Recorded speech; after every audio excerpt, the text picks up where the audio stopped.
La Salloise, bonjour. Je me présente, Tania Perlini, agente de développement culturel ici à l'arrondissement. Je vous parle un instant de la chose très curieuse qui est apparue sur le terrain gazonné entre l'aréna Jacques-Lemaire et l'hôpital La Salle, à l'angle du boulevard Champlain et de la rue Berrise. C'est une œuvre d'art publique de l'artiste Manuel Chantre.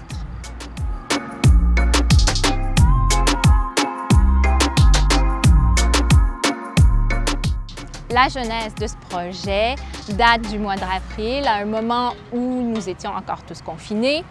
Nos spectacles avaient été annulés, la programmation estivale dans le cadre de Culture en cavale était également annulée. Donc se posait la question, comment faire vivre l'art en période de crise?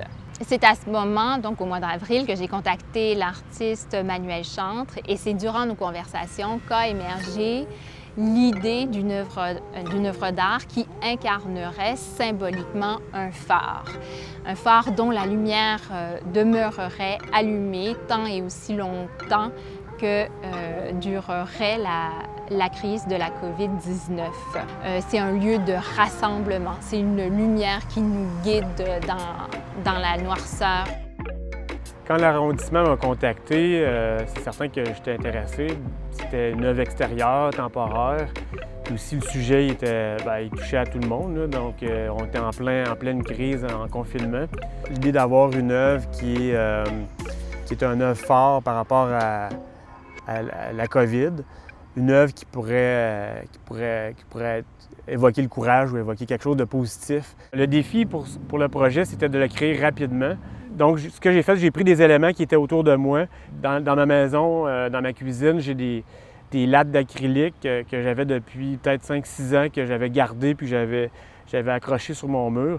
Puis là, je les ai fait tourner à l'extérieur, dans la cour arrière. Puis là, je trouvais que c'était intéressant comme matière. Les monuments, généralement, c'est fait après un événement. Puis celui-là, on le voulait pendant. Donc, il y avait une temporalité du présent, quelque chose qui devait être en mouvement, qui montre qu'il y a un mouvement. On a choisi d'installer l'œuvre tout à côté de l'hôpital parce qu'on souhaitait d'abord et avant tout remercier le personnel soignant. Donc, c'est une œuvre qui leur est principalement adressée. Elle se retrouve aussi tout à côté de l'aréna Jacques-Lemaire. C'est pas par hasard, c'est un endroit qui a été transformé en hôpital temporaire durant le confinement. À quelque part, c'est un endroit qui sera à tout jamais marqué par la pandémie. C'est une œuvre optique cinétique, c'est-à-dire qui bouge puis qui est en relation avec l'optique, la perception. Ici, c'est le soleil qui est reflété, puis tous les mouvements des gens qui passe proche de l'œuvre ou les images de l'environnement. Le vent fait bouger les lattes, puis reflète au sol les lumières du soleil.